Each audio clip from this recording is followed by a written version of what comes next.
Ang kwentong ito ay hango sa totoong buhay. Mula ito sa isa nating kabayan na itago na lang natin sa pangalang Lorenzo. Taong 1969, Misamis Oriental. Isa si Lorenzo na nangarap na magkapamilya, magkaroon ng asawa at mga anak. Kaso nga lang matapos ilabas ang panganay, hindi na naisip na sundan sa kadahilanang natatakot na maulit ang kondisyon na kung tawagin ng komadrona ay kambal ahas. Ipinanganak ang bata na may nakapalupot na maliit na ahas sa kanang kamay. Dalawa ang mga ito. Ayon sa komadrona, hindi ito karamdaman. Sadyang kapalaran lang ng bata. Si Cecilia ang asawa. Matagal bago natanggap. Hindi naman dumidikit sa lahat ng oras ang dalawang ahas. Humihiwalay pero hindi lumalayo. Minsan lumalambitin sa kortina, sa mga gamit, kung saan matatanaw ang sanggol. Nang tumungtong sa edad na 3 gulang, dumadalaw na lamang sa tahanan ang dalawang ahas. Kung minsan natatagpuan ang bata na nasa kakahuyan, nakatingala kung saan naroon ang nilalang. Wala pa ring pinagbago, kulay puti ang kulay ng ahas. Nagtataka rin na mag-asawa dahil tuwang-tuwa ang anak nila kahit wala namang ginagawa ang ahas. Para bang nag-uusap ang dalawa, para bang nagkakausap sila, na tanging sila lang din ang nagkakaintindihan. Minabuting tiisin hanggang lumipas ang taon. Dalaga na si Amelia. Akala ni Lorenzo, tuluyang naputol ang ugnayan ng anak sa ahas dahil wala na itong paramdam sa mahabang panahon. Kaso biglang nabalitaan sa mga kaklase ang ginawa ni Amelia. Suki ng panunukso ang anak. Matalino, may itsura, at talagang kakainggitan. Ang mga kaklase panay hanap ng mali sa kanya. Nung una tinitiis lang ni Amelia, pero habang tumatagal sumusobra. Kaya naman hindi maiwasang magkwento sa kagubatan. Yun pala, nakikinig ng palihim ang kambal ahas. Ang naganap, ang mga kaklaseng nanunukso ay tinuklaw. Sinasabing aksidente dahil ang daan patungong eskwela ay nasa kalagitnaan ng gubat. Kaso nga lang, may isa na nakakitang si Amelia mismo ang tumawag sa nilalang. Hindi inako ng anak dahil aniya walang katuturan, pero para kay Lorenzo ay posible. Amelia, umaming ka nga. Nagkikita pa ba kayo ng kambalaas mo? Sinabi ko na sa'yo na kapag nagparamdam uli, huwag mo nang pansinin. Itaboy mo. Marami nang nangyari. Nagkanda, malas-malas na nga yung buhay natin. Nasisante ako sa trabaho, tapos natanggal pa sa paglalabada ang nanay mo. Tapos ngayon ito mababalitaan ko, tignan mo. Iilan sa kaklase mo ang binawian ng buhay dahil natuklaw ng ahas. Wika ng tatay na si Lorenzo. Bakit po ba ako sinisisi nyo? Kasalanan ko po ba yun? Hindi ko naman po hawak yung buhay nila. Wala akong kinalaman sa nangyari sa kanila. Huwag mo kong pagtasa ng boses. Anak lang kita, Amelia. Sinasabi ko sa'yo, kapag napatunayan na kambalaas mo may kagagawa ng pambibiktima, pati ikaw damay sa parusa ko. Aba! Bumalik ka dito! Kinakausap pa kita, Amelia! Napabuntong hininga na lamang si Lorenzo ng pagsarahan ng pintuan. Sakto ding dumating ang asawa, nakakagaling lamang sa paghahanap ng bagong mapapasukan. Laurencia, ano bang nangyari? Dinig ko sa labas ang sigawan niya. Na paano ba si Amelia? Tanong ni Cecilia. Kausapin mo ang anak mo, Cecilia. Lumalaking bastos. Narinig mo naman kung paano niya ako sagutin, hindi ba? Pakiusapan mong lumayo sa kambal ahas dahil maraming mapapahamak. Yung mga kaklase niya namatay dahil sa tuklaw. Siya ang may gawa nun. Manahimik ka, Lorenzo. Sinasabi mo bang mamamatay tao si Amelia? Maghulos dili ka sa pananalita. Anak natin ang pinag-uusapan dito. Anak mo. Paano mo nasabing kambal ahas ni Amelia ang tumuklaw sa mga yon? May pruweba ka ba? Meron yung kaklase niya. Nakita siyang tinawag ang ahas. Yun lang. Yun lang ang batayan mo, Lorenzo. Dahil sinabi na ganyan, maniniwala ka kagad. Ganyan ka ba sa anak mo? Mas paniniwala ng ibang tao kaysa sa kanya. Nati ko mambibig. Hindi magawang sumagot pa sa asawa. Napag-isip-isip na tama ito. Kaso nga lang hindi na tungkol sa kung sino ang kakampiyan dahil may buhay na nadamay. Sa mahinahong paraan, kinausap muli si Cecilia. Pasensya ka na, mahal. Hindi ko lang napigilan. Hindi naman magsasabi ng gano'n ang kaklase ni Amelia kung wala siyang nakita eh. At isa pa, malinaw ang pagbanggit ng batang yon. Ahas na kulay puti ang tumuklaw. Hindi din ito kabaan o kalakihan. Hindi ba yun naman ang eksaktong deskripsyon ng kambal ahas ng anak natin? Lorenzo, wag mo sabihing anak natin kung hindi ka naniniwala kay Amelia. Sa salita mo, mas matimbang pa rin ang sinasabi ng iba. Bakit hindi si Amelia ang paniwalaan mo? Mahirap bang gawin yon sa sarili mong anak? Ang punto ko dito, may posibilidad na si Amelia nga ang nasa likod nito. Nagtungo ako sa eskwelahan kanina para magtanong. Ang sabi ng mga bata, ang mga yumao ay silang minsang nanukso kay Amelia. Napapasobra na nga daw eh. Paano kung sandaling nasagad ang anak natin? Doon sa kambal ahas nagsumbong. Tapos itong nilalang kaagad nagpadalos-dalos ng kilos. Pwede naman yun, hindi ba?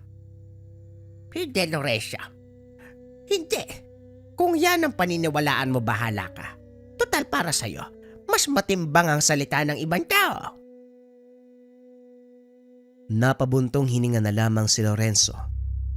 Tinalikuran siya ng asawa. Pabalibag na sinarado ang kwarto. Palipat-lipat ang tingin sa mga silid. Sa kabila ay silid ng asawa niya at ang isa naman ay sanak. Ay nako, talagang ang mag-ina kayo. Kinabukasan siya ang nagatid kay Amelia sa eskwela. Kapansin-pansin ang pagtitinginan ng mga estudyante. Ang anak naman niya ay taas noong nagmarcha patungo sa silid. Sumakto ang dating dahil naroon na ang guro. Pinatawag muna saglit at kinausap. Lorenzo, pasensya ka na kung may istorbo kong oras mo ha. Siguro naman, alam mo ang balita tungkol sa mga nangyari dito. May iilang katanungan lang sana ako tungkol kay Amelia. May kaklase niyang nakapagsabi sa akin na may ginawa ang anak mo bago ang insidente. Hindi mapalagay sa kinauupuan si Lorenzo. Sa pananalita pa lang ng guro, buhay na ang pagiging kabado. Ano naman po ang ginawa ni Amelia? Ang sabi ng estudyante, may kinakausap sa gubat ang anak mo. Pagkatapos may lumapit na puting ahas. Kumaripas ng takbo'y nakakita dahil sa takot. Pero nakita rin niya yung nilalang na tumuklaw sa mga bata. Kaparehong ahas eh. Itatanong ko lang, may alaga ba kayong ganun sa inyo? Walang matinong tao na makikipag-usap sa ganung uri ng nilalang. Wala naman po. At saka paano nasabing nakikipag-usap sa ahas ang anak ko? Ni hindi nga yan halos nakikipag-usap sa tao eh. Kung hindi mo tatanungin, hindi rin iimik. Hinatid ko talaga si Amelia dahil gusto ko makilala kung sino estudyante yung nagsasabi niyan. Yun na nga din ang sinabi ko. Imposible po talaga na may marunong makipag-usap sa hayop. Wala pa akong naririnig na ganun. Mama, mabuti pang parusahan mo nagsabi niyan kasi pangalan ng anak ko nasisira. Masama ang tingin ng mga estudyante sa kanya dahil lang sa balitang yan, hindi naman totoo. At ngayong nakausap ko na po kayo at malinaw na walang kinalaman si Amelia, uusad na po kami sa proseso para aksyonan na nangyari. Maraming salamat po sa oras nyo. Nakipagkamayan si Lorenzo sa guro. Pagkatapos ay sinulyapan sa silid-aralan ng anak. Nagsisimula na ang klase. Tuwang-tuwa siya nang makitang nakasagot si Amelia sa katanungan ng guro. Umuwi na rin siya upang hindi na makaistorbo. Hindi maiwasang mapangiti ni Lorenzo sa naging pag-uusap. Ang buong akala'y madidiin sa issue ang anak. Mabuti na lamang mahirap paniwalaan ang sinabi ng kamag-aral. Subalit hindi pa rin maalis sa isipan ng takot. Upang makumpirma nagtungo sa kakawyan. Sinubukang hanapin ang kambal ahas. Naging maingat din na walang makakakita. Baka siya naman ang pag-usapan. Sinuyod ang buong gubat. Kahit ang kasulok-sulukan. Kaso nga lang walang nagpakita. Tumigil na rin siya dahil napagod. Pagdating sa tahanan, naabutan ang asawa na nakaabang sa pintuan. Sinalubong pa siya. Bakit ngayon ka lang dumating? May bisita tayo. Kunot noong sumunod si Lorenzo sa asawa. Ganon na lamang ang pagkagulat nang makita ang kambal ahas ng anak. Gumagapang pa ito sa higaan. Kailan pa yan dumating dito? Bakit ganyang kalaki? Tanong ni Lorenzo habang tinititigan ang nilalang. Naglalaba lang ako sa likod. Pagpasok ko, nariyan na siya. Hindi ko alam kung kailan o paanong nakapasok. Anong gagawin natin? Kumuha ng kawayan si Lorenzo para ituro sa ahas. Sinubukang itaboy sa labas ng bintana. Kaso nga lang hindi umalis. Hindi nagtagal ay nagwala. Winawasak ang mga gamit. Nataranta ang mag-asawa. Hindi na alam ang gagawin. Kalaunan huminto at makalipas ng ilang sandali ay dumating si Amelia. Lalong nangamba ang mag-asawa nang dali-daling pumulupot ang dalawang ahas sa kanya.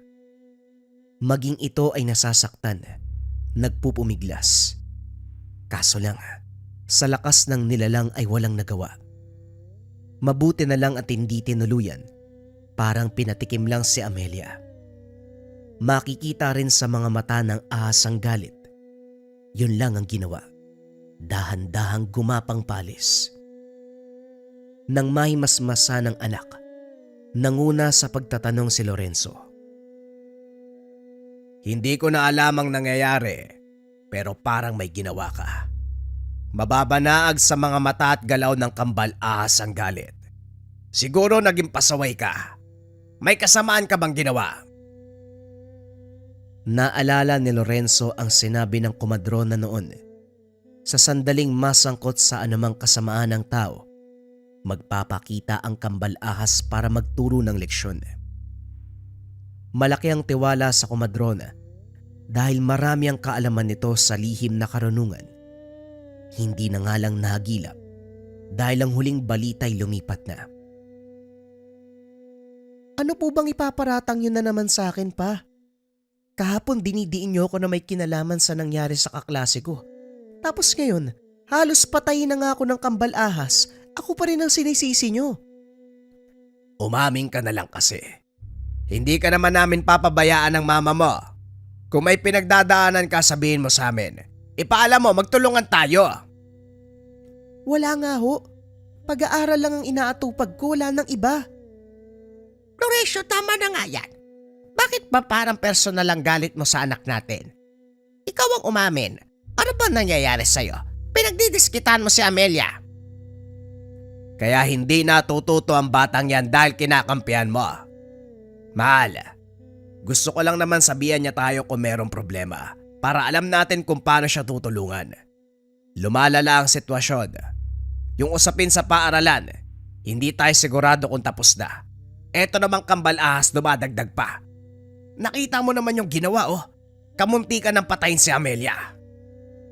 Lorenzo, sabing tama na. Sinabi ng anak mo na wala siyang ginagawa. Bakit pa ayaw mong maniwala? Napabuntong hininga si Lorenzo. Lumabas na lamang para makaiwas sa tensyon. Habang nagpapahangin, Napansin ng kambal ahas ng anak.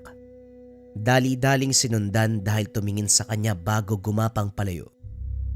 Mabagal lang ang usad nito kaya naabutan. Sa masukal na bahagi dinala.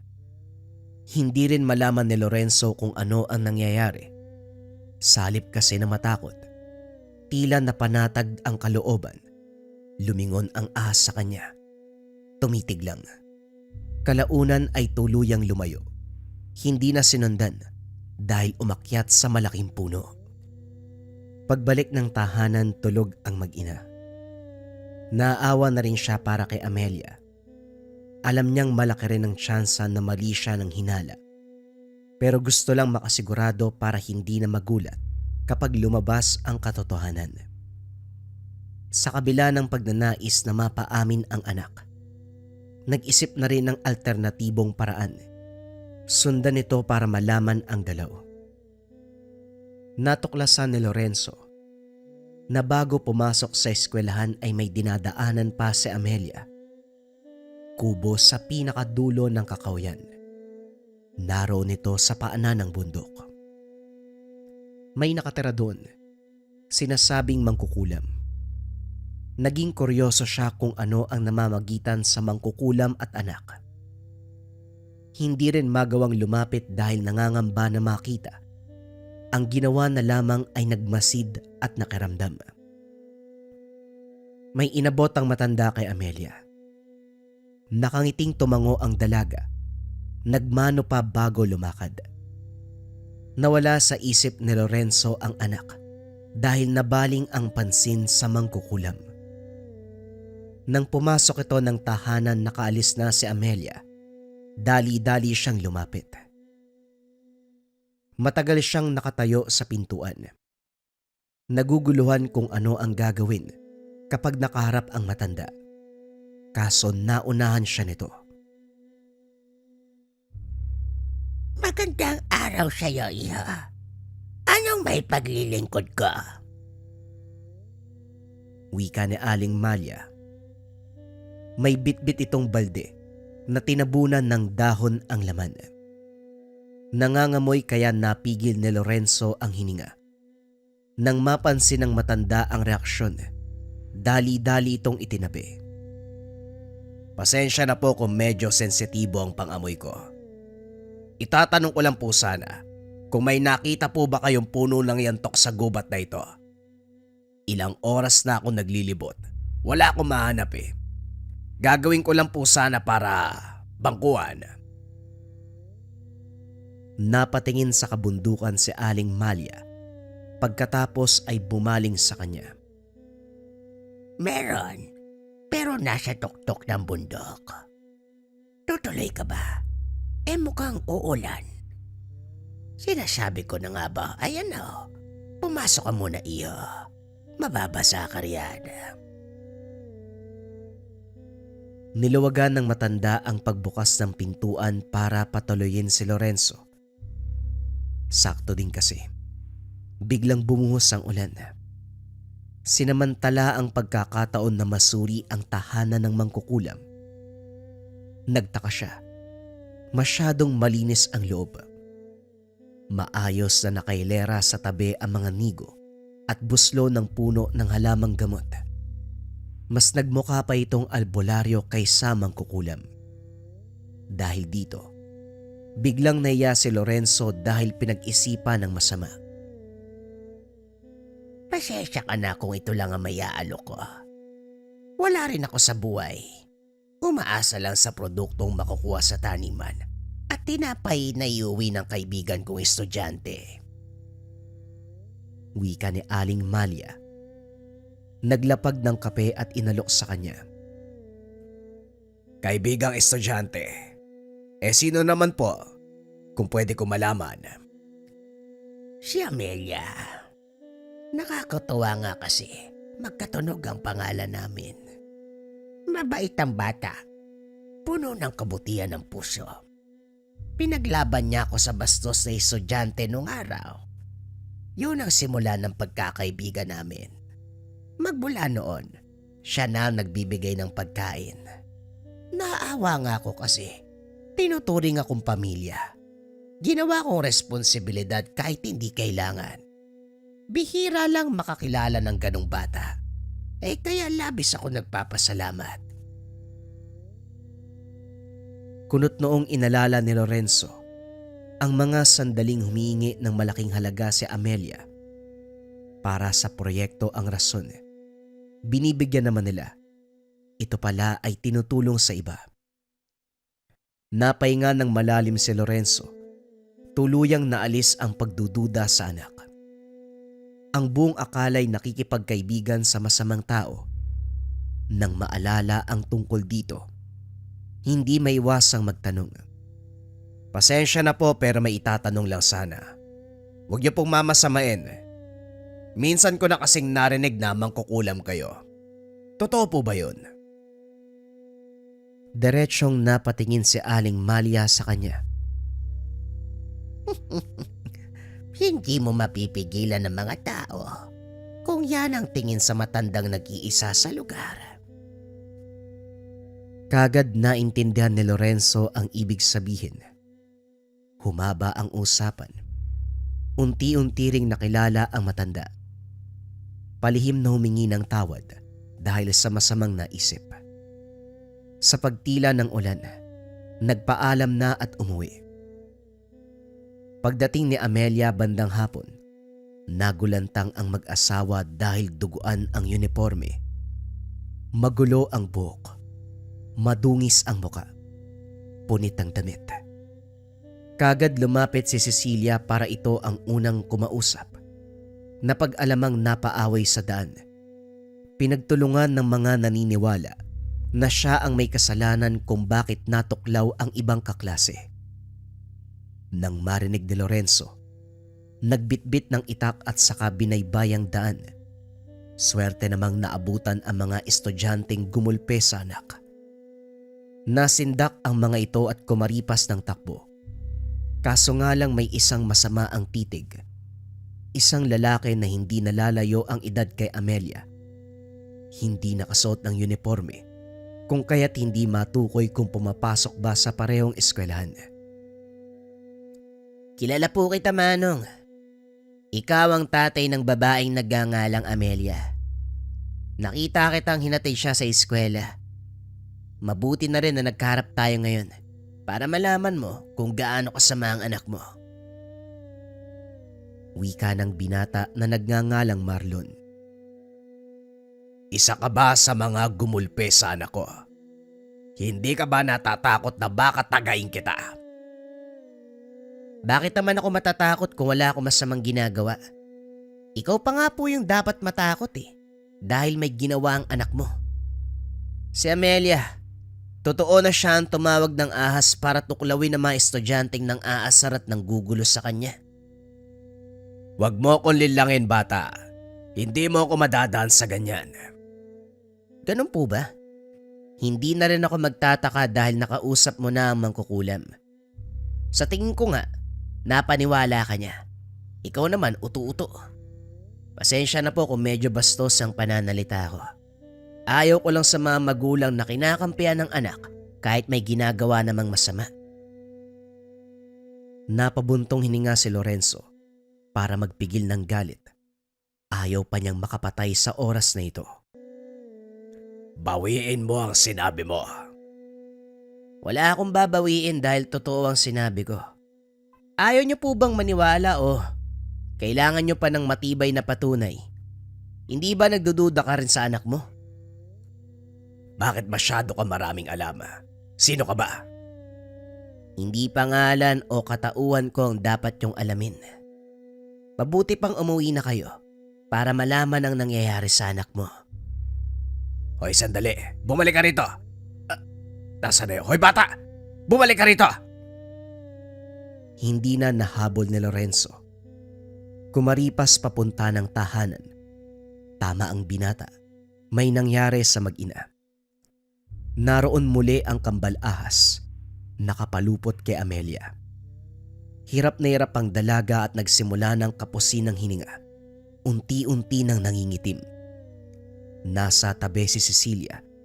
Nagsusumamo at nakikiusap sa nilalang. Galit na ito. Hindi maunawaan kung bakit hindi naman makausap. Pakiusap, ibaba mo si Amelia. Huwag mong saktan ang kambal mo. Ibaba mo na siya. Nakikiusap ako. Ibaba mo ang kambal mo. Magkapatid kayo. Huwag mo siyang papatayin. Sige na. Makinig ka naman sa akin.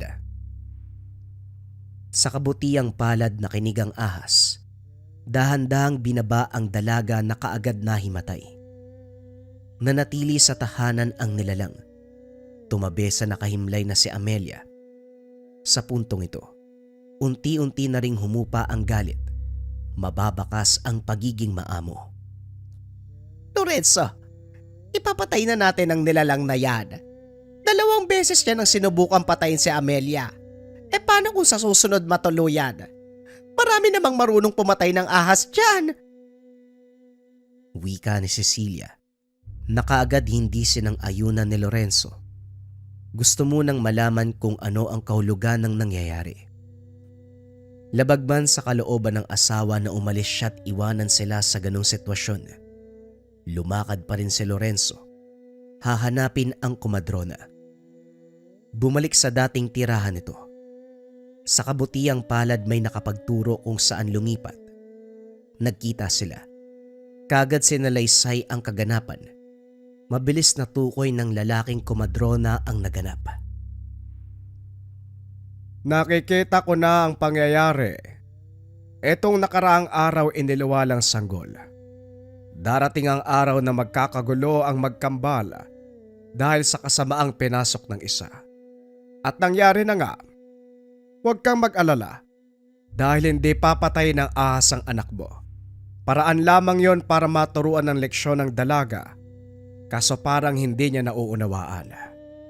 Kailangan niyang masabihan at kinakailangan marunong siyang umintindi sa paywatig ng kambal ahas. Ano pong pinasok na kasamaan? Sinasabi niyo bang may ginagawang mali ang anak ko? Ganun na nga, Lorenzo. Batay sa nakikita mo, ang anak mo ay nakipagkasundo sa isang mangkukulam na ang gamay ay mag-alaga ng hayop na siyang magdadala ng sumpa. Kung sinasabi mong may insidenteng kinasangkutan ng mga estudyante, totoo yon. At may mas malalapang pinasok ang anak mo. Huwag kang mabibigla, pero nasanay na siyang pumatay. Hindi man sariling kamay ang ginagamit, pero siya pa rin ang naguutos. At ang inuutusan niya walang iba, kundi isa ring ahas na pagmamay-ari ng mangkukulam. Hindi ko na mabasa kung anong eksaktong napagkasunduan, pero isa lang ang sigurado. Kailangan nating maisalba ang anak mo bago tuluyang umanib sa kanyang diwa ang demonyong ahas. Nanghina si Lorenzo nang marinig iyon. Kasama na sa pagbalik si Mang Teryo, pero hindi sa tahanan ni Lorenzo ang punta. Dumiretso ito sa bahay ng mangkukulam. Sa malayo pa lang makikita ang isa-isang pagsara ng mga bintana. Kaagad ding naramdaman ni Mang Teryo ang orasyon nito. Alam kong nasa loob ka lang. Ang bilis mo magsara ng lugar ah. Hindi ka ba tumatanggap ng bisita sa ganitong oras? Wika ni Mang Teryo. Inihanda na rin ang bote ng langis at orasyon. Walang sagot na maririnig kaya patuloy sa pagsasalita. Taasan mo pa ang bakod para hindi ko madaling mawasak. Walang yaka. Hindi lang ang anak ang nilinlang mo, pati na din ang ama. Nadaan mo sa salita, no? Kaso nga lang, hindi ako ang tipo ng tao na makakapayag palampasin ang ginawa mo. Malas mo lang dahil sa akin sila humingi ng tulong. Ako rin ang komadronang nagpaluwal sa dalaga kaya may pakialam ako. Sandali, hindi mo alam na may kambal ahas ang bata. Doble ang malas mo.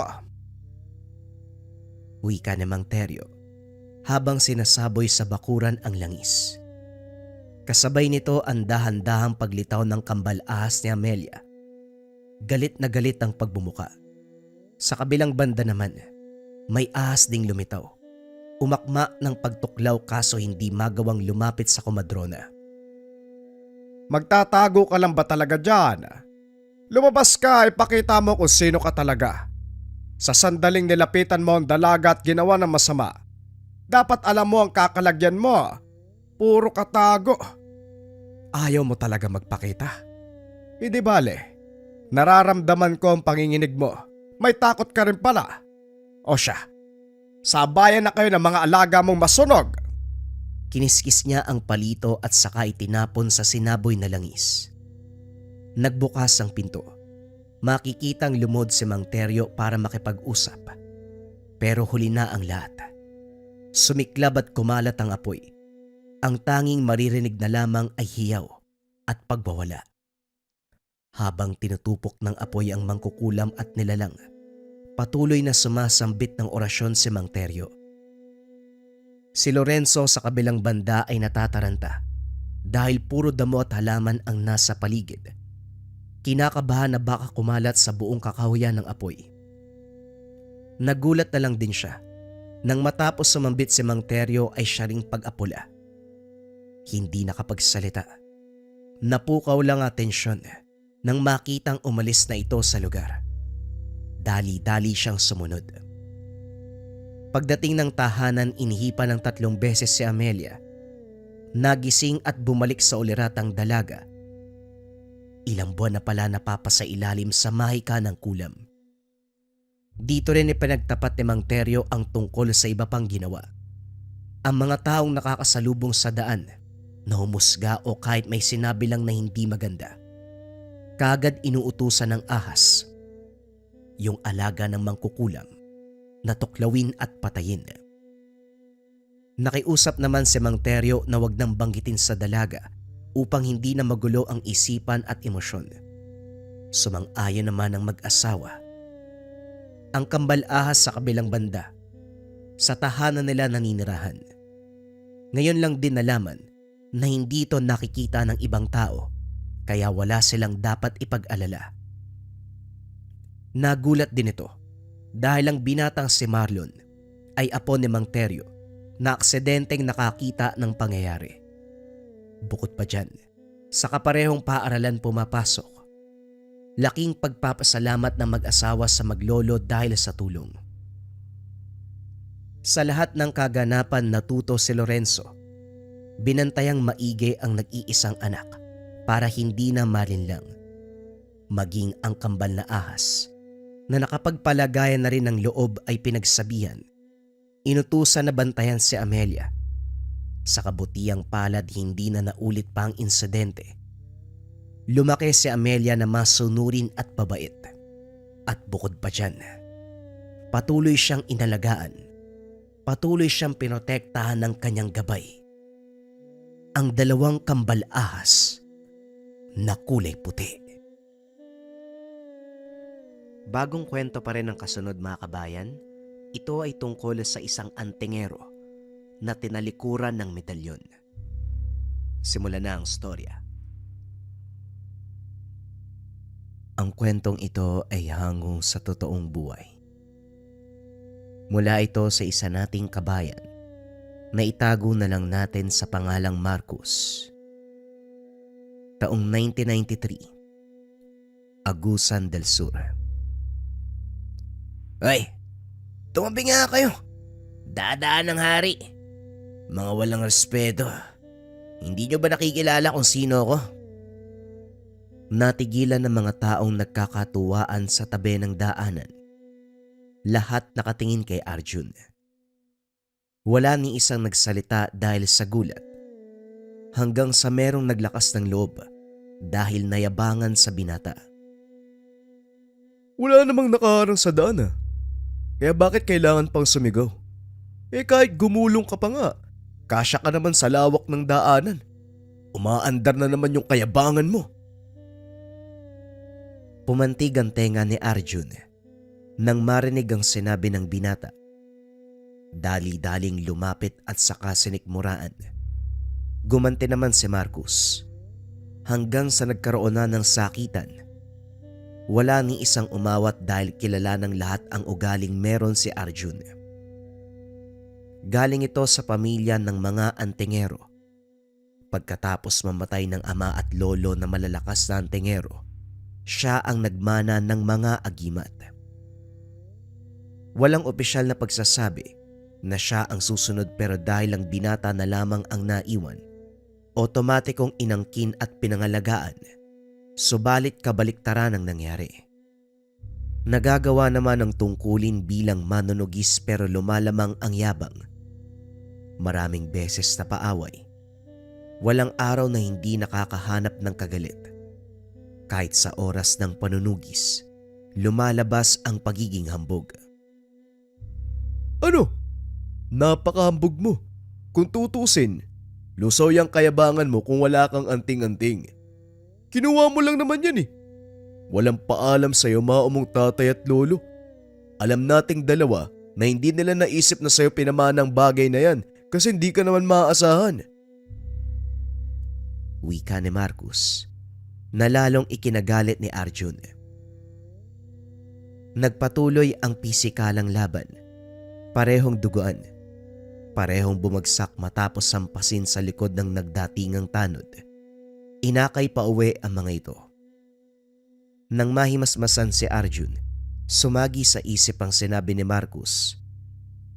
Sa kabilang banda, tama ito. Hindi kailanman binanggit ng yumaong ama at lolo na siya ang susunod na magmamana ng medalyon. Palagi siyang pinagsasabihan na hindi maaasahan. Walang mapapatunayan dahil pakikipagbasag ulo ang inaatupag. Hindi niya rin taglay ang pagkatao at puso ng isang manunugis. Isa ito sa dinaramdam, pero pinangako sa sarili na mapapatunayang karapat-dapat magmana ng medalyon. Maalam ang binata sa pisikalang laban. May natutunang orasyon mula sa pakikinig at panonood. Ngayon na nasa kanya ang anting-anting, pinatunayan namang may ibubuga kapag kaharap ang kalaban. Hindi may kakaila ang bilang ng napuksa. May naniniwala sa kakayahan ng binata dahil may iilang dumarayo para humingi ng tulong. Kaso nga lang ang ugaling meron siya. Hindi kayang pakisamahan ng mga ito. Masyadong mayabang. Hindi lang salita maging sa kilos. May nakakasabay, pero nakikiayon lamang para matapos na ang sadya. Makita lang kita uli, Marcus, papatayin talaga kita. Kung hindi lang nangyayamang mga pesteng tanod, malamang tapos ka na eh. Hayaan mo sa susunod, hinding-hindi na kita bubuhayin. Wika ni Arjun. Sa kalagitnaan ng paggamot ng mga sugat, pagkatapos ay lumabas siya para magpahangin. Malalim na ang gabi pero maliwanag ang buwan. Kahit gaano kasukal ay maaaninag ang mga bagay-bagay habang humihigop ng kape. Napatingin sa direksyong pinagmumula ng kaluskos. Unang tingin pa lang kilala na kung ano ang anino. Dali-daling humugot ng patalim si Arjun at saka naglakad palapit. Oh, huwag ka nang magtago, nakita na kita. Lumabas ka na para mapatay na kita. Walang iyakan kung ano magiging katapusan mo. Pumunta ka sa lugar na ito kaya alam mo mangyayari. Wala pang aswang na nakaligtas sa akin. Idadagdag kita sa listahan ko. Umangi lang nilalang. Nagkukubli pa ito sa mayayabong na halaman. Matyaga namang dagantay ang binata pero laking gulat nang bigla na lang naramdaman ng kalmot sa braso. Hinabol ng taga ang nilalang. Natamaan pero hindi sapat para mapuksa. Maya-maya pa, nag-anyong tao ang aswang para magsalita.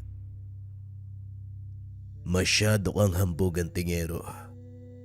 Sa sitwasyon mo ngayon, parang nagdadalawang isip ka din. Kapag may tangan, dapat nakikita sa iyo ang bisa nito. Madali kang magkasugat. Madali kang saktan. Hindi kaya walang tiwala sa iyo mga medalyon. Dala-dalawa pa ang suot mo. Hindi ka naman kayang ipagtanggol. Masyado ka namang naniniwala sa nakikita mo. Nasusugatan ako dahil tao pa rin. Pero wala lang sa akin to, mababaw lang yan. Nasa balat, Hindi umabot sa kaloob-looban. Ikaw grabe yung pinsala mo. Naabutan ka ng taga. Hindi ka ba nangangamba na sa susunod kong atake siguradong mamamatay ka? Huwag puro salita, Bubuit. Alam mo sa sarili mo na hindi mo ko kaya. Sabihin nating nasusugatan ng isa't isa, pero huwag kang magpapakasigurado sa susunod na mangyayari. Nalingat si Arjun. Napansin na lang na muling nagtamo ng kalmot sa kabilang braso. Napaluhod matapos masugatan din sa hita. Tuluyang napasubsob ng matamaan ng lakas. Napatingala ng masakal. Iyo, hindi muna kita papatayin. Wala akong paglalaroan sa susunod Hahayaan kitang mabuhay sa miserableng pamamaraan dahil mas masakit yun. Hawak ko na ang buhay mo. Palagi mong tatandaan yan. Babalikan kita. Napadaing si Arjun ng kalmutin sa leg. Mababaw pero tumalsik ang dugo. Dali-daling umuwi ang binata nang maglaho ang aswang. Kagad ginamot ang mga sugat. Sa kabilang banda, napapaisip din kung paano siya nasugatan sa kabila ng pagkakaroon ng tangan. Hindi katulad ng yumaong ama at lolo na kahit ilang patalim ang bumaon sa katawan, hindi ito tinatablan. Gayunpaman, iniwasang isipin na hindi buo ang tiwala ng medalyon sa kanya. Paulit-ulit na sinasabi sa sarili na dahil ito sa pagiging baguhan. Ilang buwan pa lang magmula nang maangkin ang 2 medalyon. Siguro, hindi ko pa kayang sabayan ng medalyon kaya ganito. Darating din ang araw na magiging malakas ako. Malakas na malakas. Wala kahit sinong aswang ang makakatalo. Magiging tanyag din ang pangalan ko bilang dakilang manunugis. Malalagpasan ko pa ang pangalan ni tatay at lolo. Sa ideyang naisip, hindi maiwasang matawa ng binata. Malaki ang tiwala sa sarili at masyadong mataas ang lipad ng pangarap. Lumipas ang araw na hindi nanugi si Arjun. Kumikirot pa ang sugat kaya napirme muna sa tahanan. Ayaw ring magpadalos-dalos at humarap sa kalaban na merong iniinda. Inatupag na lamang ang pagpapakain ng dasal sa mga medalyon, Infinito at San Benito. Kahit yumao na ang ama at lolo na silang orihinal na alagad ng kanan, naiwan ng mga ito ang libretang naglalaman ng dasal at orasyon. Ito ang binabasa ng binata at isinasa ulo. Minsan na rin ginamit sa aktwal na labanan. Dahil gumagana, lalong lumaki ang ulo. Makaraan pa ang ilang sandali. Nabulabog ang pagdarasal ng may dumating. Hindi kilala pero batay sa sadya ay hihingi ng tulong. Pinatuloy sa silid tanggapan. Pinag-usapan ang pakay. Iyo, nagtanong-tanong ako at ikaw ang tinuro. Mahusay ka daw pagdating sa panunugis ng aswang.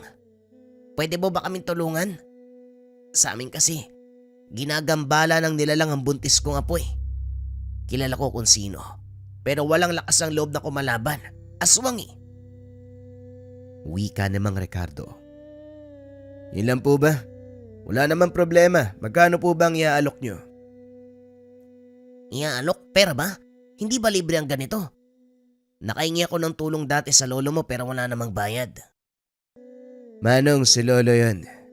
Ako na ang pumalit sa kanya. Pareho kami manunugis, pero magkaiba kami ng patakaran pagdating sa ganito. Nagutos ka kaya malamang kailangan na meron ding balik. Hindi madali ang pinapagawa mo. Buhay kong isusugal para lang mapatay ang sinasabi mong aswang tapos walang bayad. Mangmang ka ba? Kamot ulong napatitig si Mang Ricardo sa binata. Hindi akalaing malayong malayo sa ugali ng yumaong lolo. Maging ang ama nito, walang hinihinging kapalit. Ang nais lamang ay makatulong. Magkano ba ang gusto mo, iho? Ipapaalam ko lang sa'yo. Magsasaka lang ako ha. Kakarampot at barya-barya lang din ang kinikita. Ayos na sa akin ang 500. Pagtsatsagaan ko na lang. Iyong mahal naman. Baka pwedeng tumawad, buong buhay ko na yan. Kung ayaw mo sa presyo ko, maghanap ka ng ibang manunugis.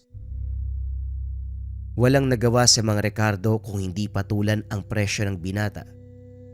Mahirap makakuha ng manunugis sa lugar na makakapatay talaga ng aswang, kung kaya't pinagtiyagaan ang kagustuhan ni Arjun. Tuwang-tuwa naman ito nang matanggap ang pera. Gayunpaman, hindi kinalimutan ang napag-usapan. Aminadong mahilig sa pera ang binata pero totoo sa salita. Kaya pagsapit ng dilim, pinuntahan kaagad ang kabilang barangay para tugisin ang aswang. Pasipol-sipol na pinagmamasdan ang nag-iisang tahanan sa dulo ng maisan. Ito ang itinuro ni Mang Ricardo sa bahay ng aswang. Malayo man pero tanaw ni Arjun ang nakadamba sa bintana. Isang dalagita. Hindi maperme ang tangan. Panay sa pagbibigay ng senyales. Alam na ni Arjun na may hinahanap itong banta. Panay ang silip. Sinusuri ng tingin ang madilim na paligid. Dahil hindi makita nagsara ng bintana at pintuan.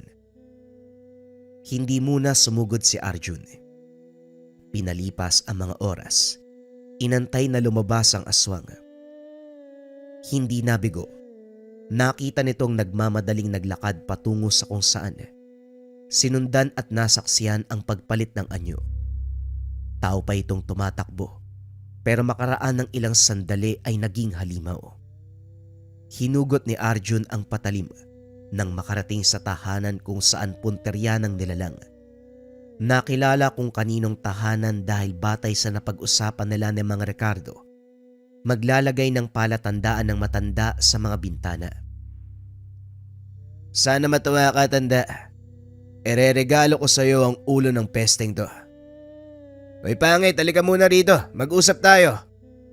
Huwag kang umastang bingi. Alam kong naririnig mo ko. Ikaw nga, aswang. Ang kulit ng animal na to, halika dito. Agaw atensyon ni Arjun sa aswang. Lumapit ito sa kanya. Diretsyong sumugod. Naalerto ang binata dahil sa biglaang atake. Masyadong mabilis ang kaganapan. Napangawi ng makaramdam ng kirot. Pagtingin sa tagiliran, nagtamo ng sugat. Sa galit gumanti ang binata. Sinalubong ng taga ang aswang pero walang tinamaan. Sumugod ng sumugod kaso nga lang para siyang pinaglalaroan. Siya lang ang nasasaktan sa ginagawa. Tumigil sandali at saka hinarap ang nilalang. Mahusay ka, pero huwag kang magpakampante dahil hindi kita uurungan. Nabayaran na ako dito kaya kailangan kitang mapatay. Naglabasan ang mga ugat sa leeg sa pagpipigil ng pagsigaw. Sasabog na sa galit ang binata, pero minabuting kimkimin dahil mabubulabog ang kalapit na tahanan. Kapag may ibang makikisawsaw, hindi lang siya papalya, makakatakas ang kalaban. Muling umatake ang aswang. Sa puntong ito nakatsyempo si Arjun. Tinaga sa balikat. Nagsunod-sunod ang paghagupit ng patalim. Nakabuelong mabuti hanggang tuluyang nalupig ang halimaw. Humandusay itong naghihingalo, nangingisay. Hindi pinatagal ang paghihirap, pinugutan ng ulo. Sa kalokohan ng binata, binalot ng dahon ng pugot na ulo, isinilid sa sako at saka itinali sa silong ng tahanan ni Mang Ricardo. Tanda, tapos na ang trabaho ko. Nasa silong ang sukli. Tuwang-tuwa itong umuwi, pero kinabukasan sinugod ni Mang Ricardo. Siraulo kang bata ka. Mabuti na lang nagising ako na madaling araw. Nangangamoy ang silong kaya tinignan ko. Buisit, bakit mo nilagay ang pugot na ulo ng aswang? Ipapahamak mo ba ako? Gusto mo yatang pag-usapan ako ng mga tao ang usapan natin patayin mo ang nilalang. Hindi kasali ang pag-uwi ng ulaw. Nagagalit ka pa dyan.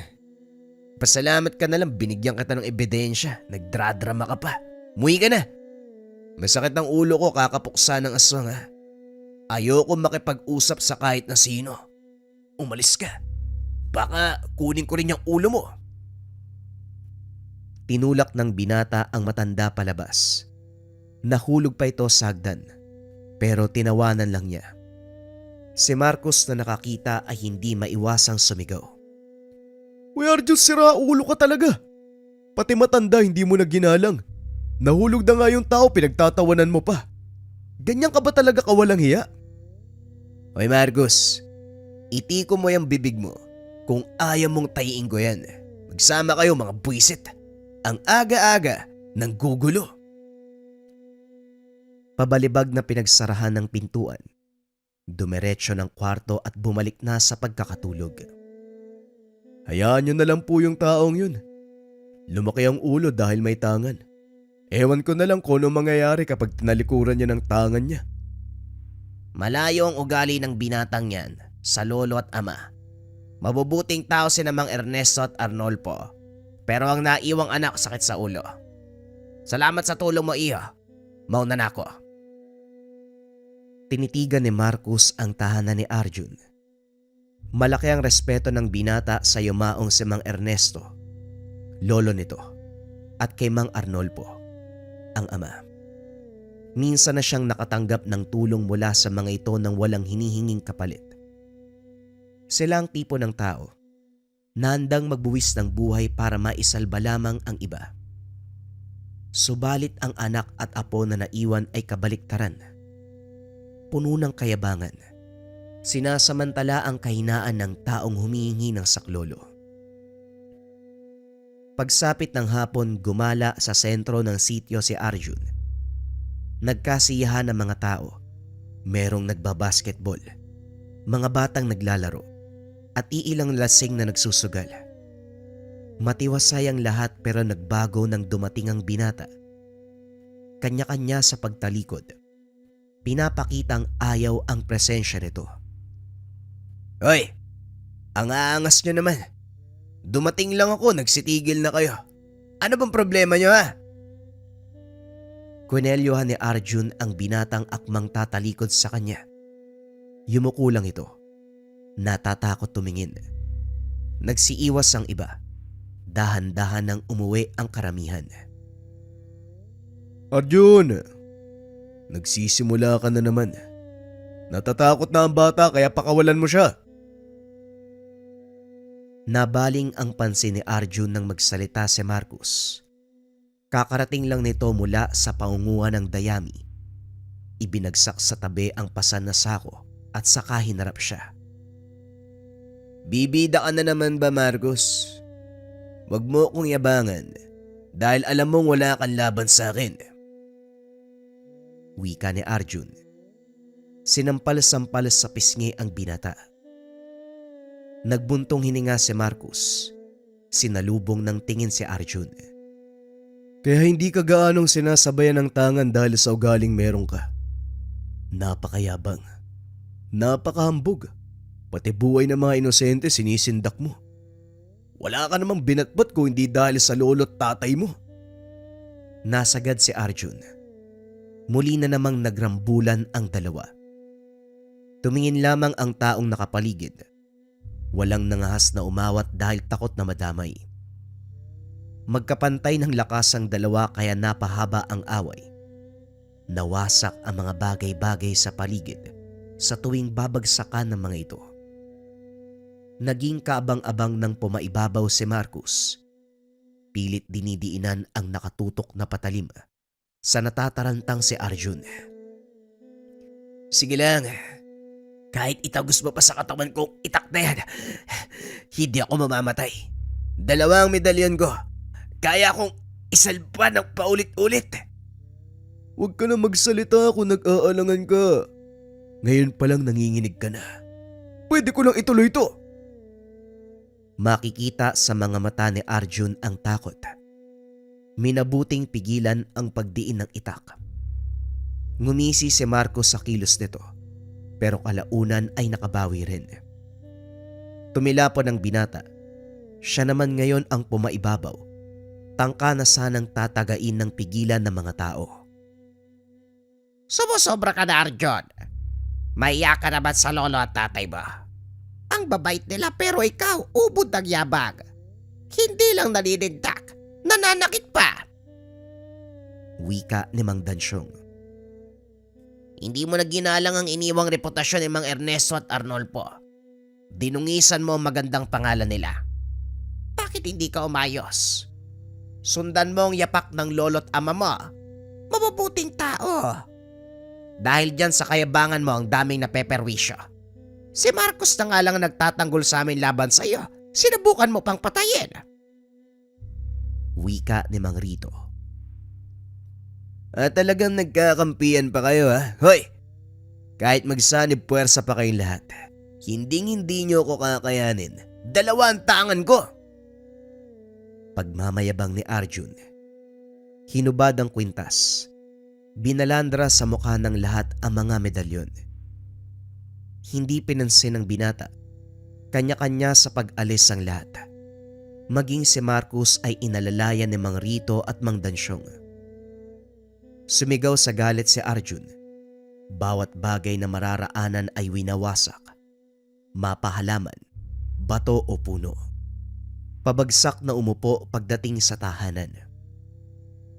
Kung makapagsalita sila parang hindi nakinabang sa akin. Tinugis ko ang mga aswang na dumadayo sa lugar na ito tapos yun ang ibabalik nila. Ang kakapal ng muka. Sige, sa susunod, bahala na kayo magligtas sa mga sarili nyo. Tignan natin kung kaya nyo makipagpatayan sa nilalang. Sinisisi pa ako kaya siya nagyayabang. Malamang ipagmamayabang ko ang 2 medalyon na meron ako. Ang kakayahan na pumatay ng aswang para hindi naman sila nagyayabang sa buhay nila. Akala mo kung sino mga santo, mga buwisit. Basag lahat na magamit sa pagwawala ng binata. Natigilan ng mamanhid ang kamay na puno ng sugat. Dali-daling kumuha ng gamot pero lalong nasagad nang makitang walang laman ng bote ng langis. Natataranta dahil lalong kumikirot ang mga sugat. Pati na ang tinamo sa nagdaang sagupaan laban sa aswang. Kahit saang maghanap, wala ng gamot. Langis lamang ang alam niyang nagpapagaling kagad ng sugat. Ito rin ang orihinal na gawa ng yumaong lolo. Hinanap kung meron bang nakalistang sangkap at proseso sa paggawa. Pero wala. Sa galit niya dinagdagan ang iindahin. Paulit-ulit na sinusuntok ang konkretong bahagi ng tahanan. Dahilan para lalong mamaga ang magkabilang kamao.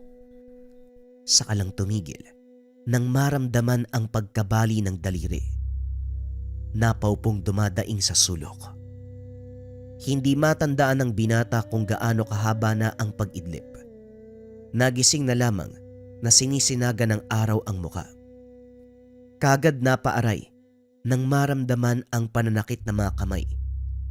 Lalo na ng mga sugat. Hindi gaanong maigalaw ang katawan dahil sa kirot.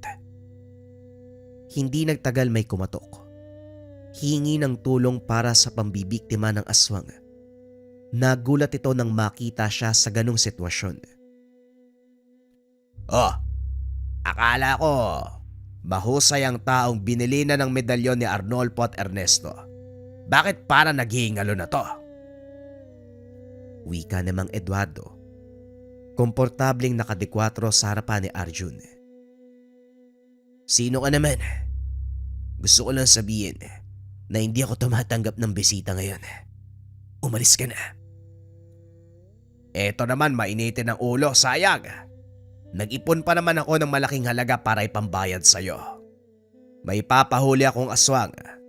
Yung halimaw na dumali sa lahat ng alaga kong baboy. Pati pamilya ko dinamay ng pesteng yun eh. Sa sitwasyon mo ngayon parang hindi mo na kaya. Maghahanap na lang siguro ako ng iba. Tumayo si Mang Eduardo. Akmang aalis ng tawagin ni Arjun. Huwag mong maliitin ang kakayahan ko, Manong. Magkano ba ang ibabayad mo? Kaya ko naman kahit anong hamon pa yan. Talaga lang ah. Masyado kang bilib sa sarili mo. Sigurado ka bang kaya mo? Ayoko ng palpak. Gusto ko yung maaasahan at magagawa ka agad ang trabaho. Hindi mo ba nakikita yung tangan ko dalawa-dalawa oh?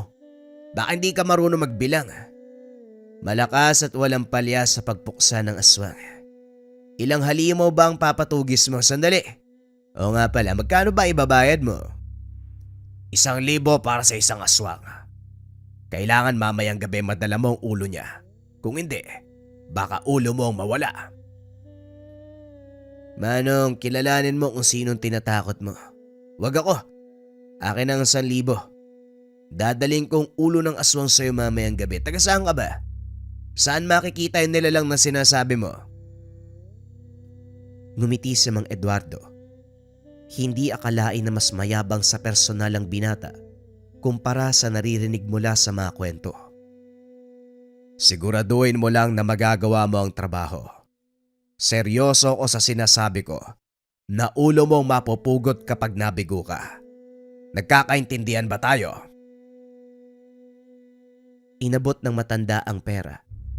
Kagad namang inagaw ni Arjun ang supot ng barya. Ngumingiti habang pinapasadahan ng tingin. Umiiling na umalis si Mang Eduardo. Kagad ding natigilan nang makita ang pamangkin na si Marcos. Katulad ng inaasahan, binato ng mga tanong. Tiyo, ano po bang ginawa mo sa tahanan ng mayabang na yun? Wala ka nang pakialam doon, Marcos. Mabuti pang umalis ka na bago pa merong makakita sa atin. Malaman pa magkaanak tayo. Alam kong ayaw mong malaman nila na magkadugo tayo dahil sa kung sino ka, pero babalaan po kita. Ano man ang balak mo sa lalaking yun, huwag mo nang ituloy. Mapapahamak ka lang, tiyo. Walang habas ang kayabangan ni Arjun. Kung mangaral, parang mas matanda ka pa sa akin, Oda. Alam ko. May gusto lang ako ipagawa sa batang yon. Huwag kang mag-alala dahil mag-iingat ako. Eto pala pambili ng kailangan. Sige na, alis na ako.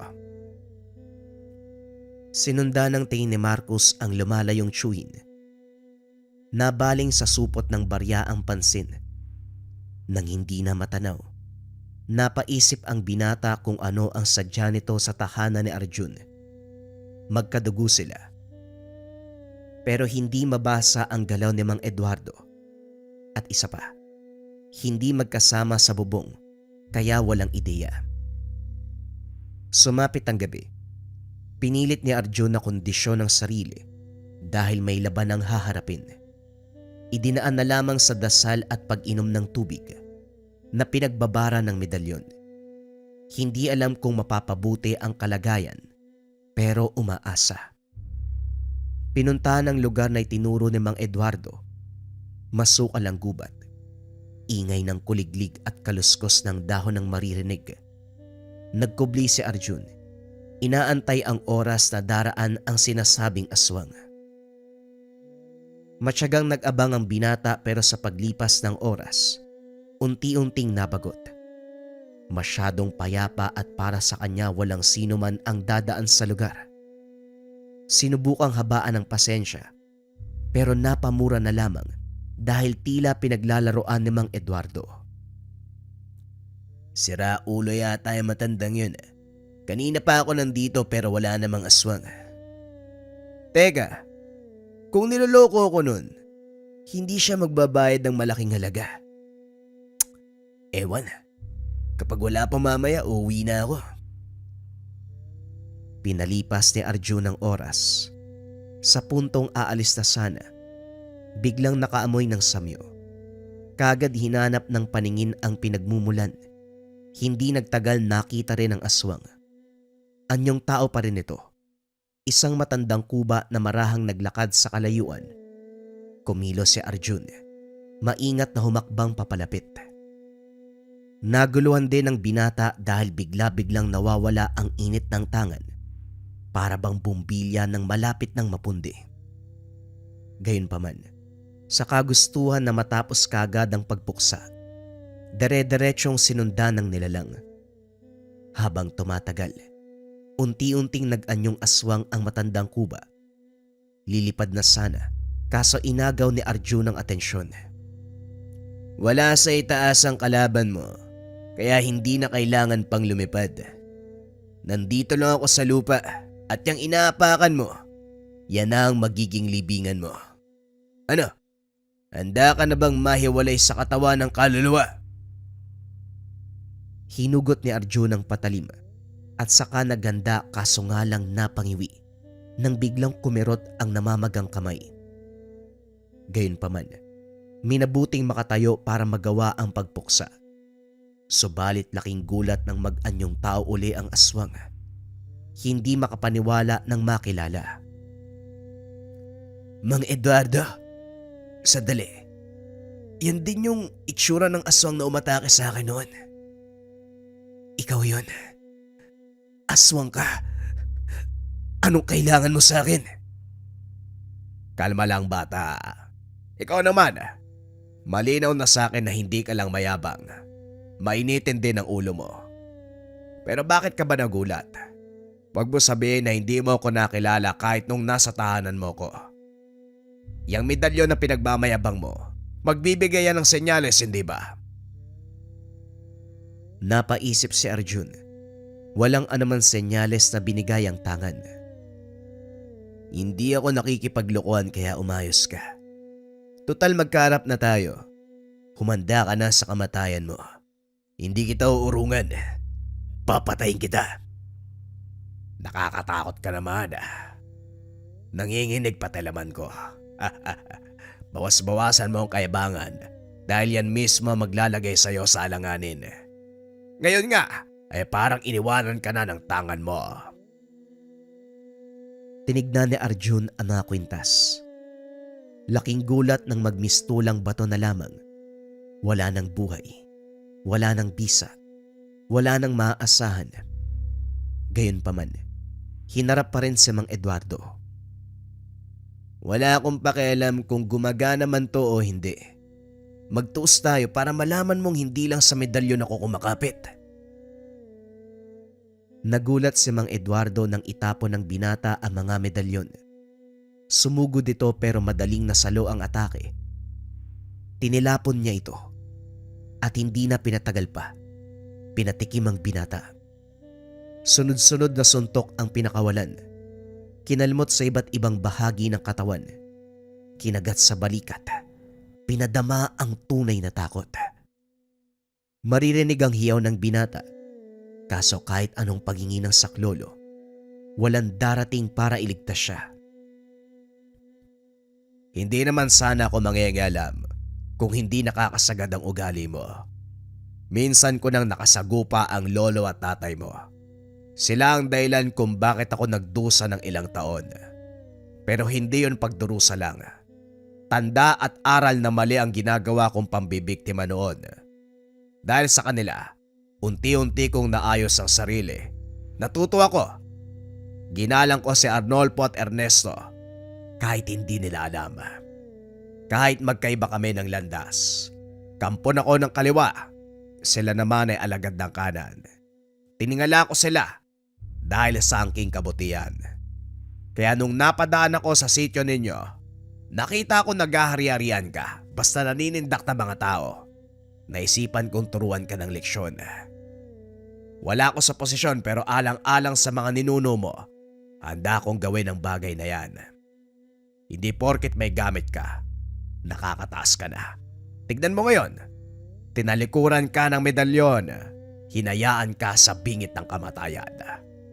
Huwag ka mag-alala, iuuwi kita sa inyo at hahayaan sa tahanan mo na ikaw mamatay ng payapa. Kinarga ni Mang Eduardo ang nag-iingalong binata.